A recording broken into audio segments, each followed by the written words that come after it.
നമസ്കാരം. മറ്റന്നാൾ ഗുരുവായൂർ ഏകാദശിയാകുന്നു. ഭഗവാന്റെ ഓരോ ഭക്തരും കാത്തിരിക്കുന്നതായ ദിനം. നാളെ ദശമി 3-ന് പുലർച്ചെ 3-ന് തുറക്കുന്ന ക്ഷേത്രനട ദ്വാദശി ദിവസം രാവിലെ 9 വരെയാണ് തുറന്നിരിക്കുക. ഭക്തർക്കെല്ലാം ദർശനം നൽകുക തന്നെ ചെയ്യും. ഭൂമിയിൽ ഭഗവാന്റെ ചൈതന്യം നിറഞ്ഞു നിൽക്കുന്നതായ ദിവസം. അതിനാൽ തന്നെ ഓരോ ചെറിയ മാറ്റങ്ങളും നമ്മളിൽ ഓളങ്ങൾ സൃഷ്ടിക്കുന്നതായ ദിവസം. ഭാഗ്യം, നേട്ടം, സർവാഭീഷ്ട സിദ്ധി, ആഗ്രഹസാഫല്യം, അങ്ങനെ ഒരു ജീവിതത്തിൽ വന്നു ചേരേണ്ട സകല സൗഭാഗ്യങ്ങളും നമ്മളിൽ ഭഗവാൻ അനുഗ്രഹിക്കുന്ന നാളുകൾ. ചില ജീവികളെ ഭഗവാൻ ഈ ദിവസങ്ങളിൽ വീട്ടിലേക്ക് അയക്കുന്നു എന്ന് തന്നെ പരാമർശിക്കാം. കൂടാതെ നാളെ ദശമി നാളിൽ ഒരു തുളസിയിലയാൽ സകല സൗഭാഗ്യങ്ങളും ജീവിതത്തിൽ വന്ന് ചേരുവാൻ സഹായകരവുമാണ്. ഇതേക്കുറിച്ചും ഈ വീഡിയോയിലൂടെ വിശദമായി തന്നെ മനസ്സിലാക്കാം.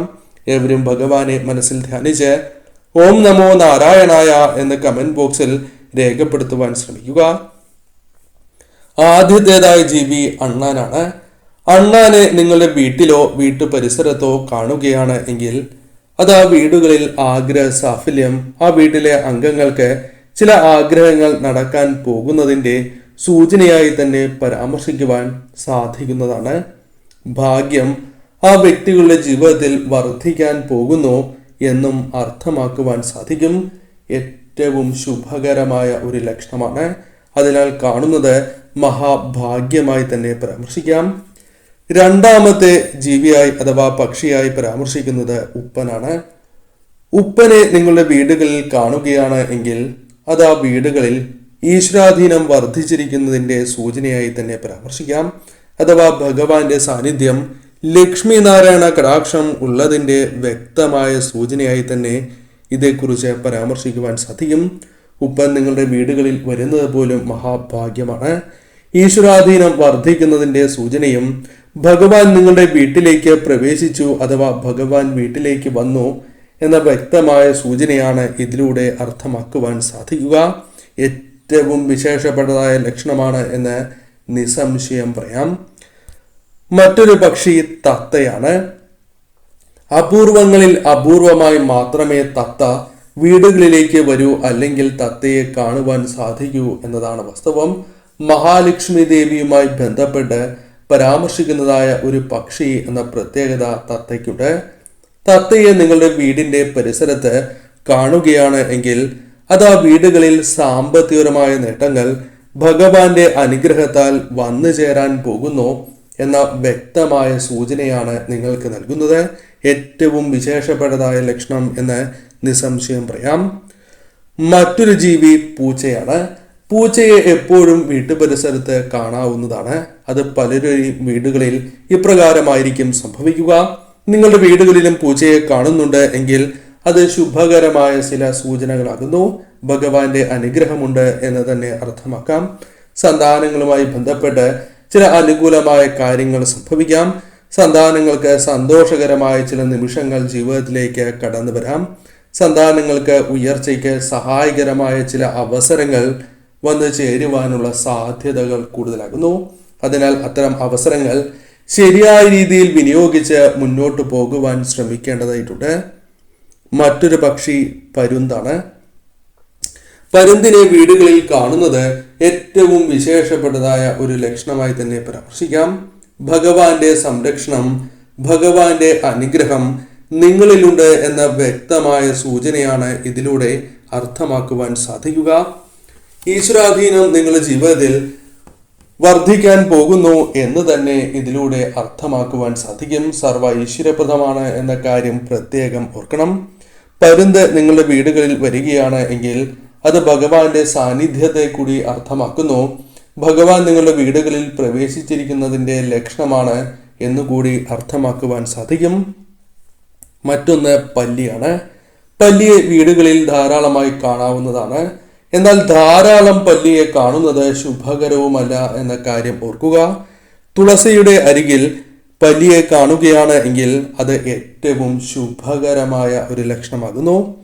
വിളക്ക് വയ്ക്കുന്നതായ അവസരത്തിൽ പല്ലിയുടെ ശബ്ദം കേൾക്കുകയാണ് എങ്കിൽ പോലും അത് മഹാഭാഗ്യമായി തന്നെ കണക്കാക്കുവാൻ സാധിക്കും. സർവ ഐശ്വര്യപ്രദമാണ് എന്ന കാര്യം പ്രത്യേകം ഓർക്കണം. ലക്ഷ്മി കടാക്ഷവും ഭഗവാന്റെ അനുഗ്രഹവും ആ വീടുകളിലുണ്ട് എന്ന വ്യക്തമായ സൂചനയാണ് ഇതിലൂടെ അർത്ഥമാക്കുവാൻ സാധിക്കുക. മറ്റൊന്ന് കീരിയാകുന്നു.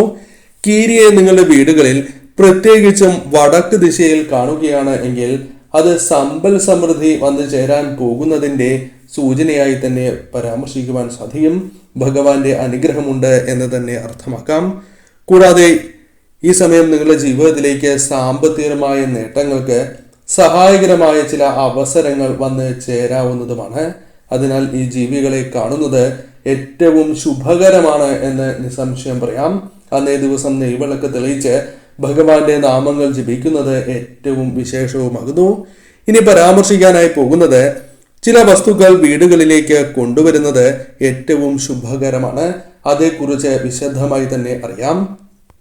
സന്താനങ്ങളുടെ ഉയർച്ചയ്ക്കും ആരോഗ്യത്തിനും ഐശ്വര്യത്തിനും വേണ്ടി പശുവിനൊപ്പമുള്ള ശ്രീകൃഷ്ണ ഭഗവാന്റെ വിഗ്രഹമോ ചിത്രമോ വീടുകളിൽ കൊണ്ടുവരുന്നത് ഏറ്റവും വിശേഷമാകുന്നു. ഓടക്കുഴലോട് കൂടിയ കൃഷ്ണൻ വീട്ടിലെ ഐക്യം വർദ്ധിപ്പിക്കുന്നു എന്നാണ് പറയുക. അതിനാൽ തീർച്ചയായും ഈ ഒരു വിഗ്രഹമോ ചിത്രമോ നിങ്ങളുടെ വീടുകളിലേക്ക് കൊണ്ടുവരാവുന്നതാണ്. മയിൽപീലിയോടൊപ്പമുള്ള ശ്രീകൃഷ്ണ വിഗ്രഹം ഏറ്റവും വിശേഷമാണ് എന്നാണ് പറയുക. അതിനാൽ ഈ ദിവസങ്ങളിൽ നിങ്ങളുടെ വീടുകളിൽ കൊണ്ടുവരുവാൻ സാധിക്കുന്ന ഏറ്റവും വിശേഷപ്പെട്ട ചിത്രം തന്നെയാണ് ഇത്.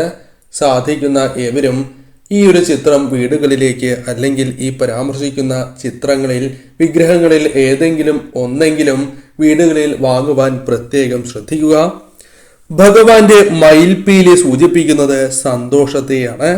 ഏത് പ്രതിസന്ധികളിലും ആ വെല്ലുവിളികളെ അതിജീവിച്ച് സന്തോഷത്തോടെ മുന്നോട്ട് പോകുവാൻ സാധിക്കുന്നു എന്ന കാര്യമാണ് ഇതിലൂടെ അർത്ഥമാക്കേണ്ടത്.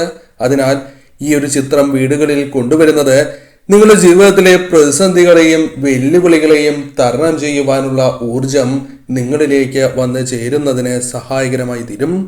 വെണ്ണക്കണ്ണന്റെ ചിത്രമാണ് എങ്കിലും കൊണ്ടുവരാം.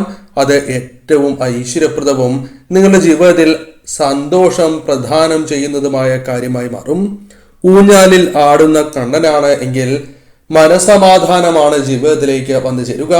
നിങ്ങളുടെ ജീവിതത്തിൽ മനസമാധാനം നഷ്ടപ്പെട്ടതായ സാഹചര്യമാണ് ഉള്ളത് എങ്കിൽ തീർച്ചയായും ഈ ചിത്രം നിങ്ങളുടെ വീടുകളിൽ കൊണ്ടുവരികയും പൂജാമുറിയിൽ തന്നെ സൂക്ഷിക്കുവാൻ പ്രത്യേകം ശ്രദ്ധിക്കുക. ആലിലക്കണ്ണനാണ് എങ്കിൽ ഭഗവാന്റെ സംരക്ഷണം എപ്പോഴും നിങ്ങളിൽ നിലനിൽക്കുന്നതാണ്. തീർച്ചയായും ഈ ചിത്രങ്ങൾ അല്ലെങ്കിൽ വിഗ്രഹങ്ങൾ വീടുകളിൽ കൊണ്ടുവന്ന് പൂജാമുറിയിൽ തന്നെ സൂക്ഷിക്കുവാൻ പ്രത്യേകം ശ്രദ്ധിക്കണം. വിഗ്രഹം തന്നെ വാങ്ങണം എന്നില്ല, ചിത്രമാണ് എങ്കിലും മതി. ആ കാര്യത്തിലും പ്രാധാന്യം നൽകുക. തുളസിയുമായി ബന്ധപ്പെട്ട് നാളെ വളരെയധികം കാര്യങ്ങൾ പരാമർശിക്കാനായിട്ടുണ്ട്. നാളെ ദശമി വിളക്കാകുന്നു. വൈകുന്നേരം വീടുകളിൽ വെളിച്ചെണ്ണ ഉപയോഗിച്ച് പ്രത്യേകം ശ്രദ്ധിക്കണം. വെളിച്ചെണ്ണ ഉപയോഗിച്ച് ഭദ്രദീപം തെളിയിക്കുവാൻ നിങ്ങൾ പ്രത്യേകം ശ്രദ്ധിക്കണം. രാവിലെ തന്നെ തുളസിയില പറിച്ച് ജലത്തിൽ ഇട്ട് വയ്ക്കുക. ഈ തുളസിയില വലത്തെ കൈയിൽ പിടിച്ച് വിളക്കിന് മുൻപിൽ ശ്രീ ഗുരുവായൂരപ്പനെ മനസ്സിൽ ധ്യാനിക്കുക.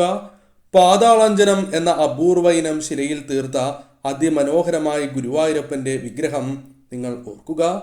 4 കൈകളുള്ള വിഗ്രഹത്തിന്റെ പുറകിലെ വലത് കൈയിൽ സുദർശന ചക്രവും പുറകിലെ ഇടത് കൈയിൽ പാഞ്ചജന്യം എന്ന ശംഖും മുന്നിലെ വലത് കൈയിൽ താമരയും മുന്നിലെ ഇടത് കൈയിൽ തലകീഴായി കൗമോദകി എന്ന ഗദയും പിടിച്ചിരിക്കുന്നതാകുന്നു. കൂടാതെ വനമാലയും ശ്രീവത്സവും കൗസ്തുഭവും ഗോപിക്കുറിയും പീതാംബരവുമെല്ലാം വിഗ്രഹത്തിൽ ചാർത്തിയ ശ്രീ ഗുരുവായൂരപ്പന്റെ വിഗ്രഹം നിങ്ങൾ മനസ്സിൽ ധ്യാനിക്കുക. ശേഷം ഞാൻ ഈ പരാമർശിക്കുന്നതായ മന്ത്രം 3 നിങ്ങൾ ജപിക്കുക. വിദ്യാഗോപാല മന്ത്രമാണ്. കൃഷ്ണ കൃഷ്ണ ഹരേ കൃഷ്ണ സർവജ്ഞതോ പ്രസീധമേ രമാരമണ വിശ്വേശ വിദ്യാമാശു പ്രയത്നവേ എന്നാകുന്നു. ഈ മന്ത്രം നിങ്ങൾ ജപിക്കുക. ശേഷം ഒരു തുളസിയില സമർപ്പിക്കുക. നിങ്ങളുടെ ജീവിതത്തിലെ ക്ലേശങ്ങൾ അകന്ന് ഭക്തഹൃദയത്തിലും ആനന്ദം നിറയുന്നതാകുന്നു. കൂടാതെ സന്താനങ്ങൾക്ക് ഉയർച്ചയും സന്താനങ്ങൾക്ക് വിദ്യയിലും ജീവിതത്തിലും ഉയർച്ച കൈവരിക്കുവാനും ഈ മന്ത്രം ജപിക്കുന്നത് ഉത്തമം തന്നെയാകുന്നു. പ്രത്യേകിച്ചും ആ വീട്ടിലെ സ്ത്രീകൾ ഇപ്രകാരം ജപിക്കുകയാണ് എങ്കിൽ അത് സന്താനങ്ങൾക്ക് ഉയർച്ചയും സൗഭാഗ്യവും നൽകുക തന്നെ ചെയ്യും. ഭഗവാനിൽ പൂർണ്ണ വിശ്വാസം അർപ്പിച്ച് ഈ കാര്യങ്ങൾ ചെയ്യുക. വ്രതം അനുഷ്ഠിക്കുമ്പോൾ ശ്രദ്ധിക്കേണ്ട കാര്യങ്ങളെക്കുറിച്ച് വിശദമായ വീഡിയോ ക്ഷേത്രപുരാണത്തിൽ ലഭ്യമാണ്. ആ വീഡിയോ കൂടി കാണുവാൻ ശ്രമിക്കുക.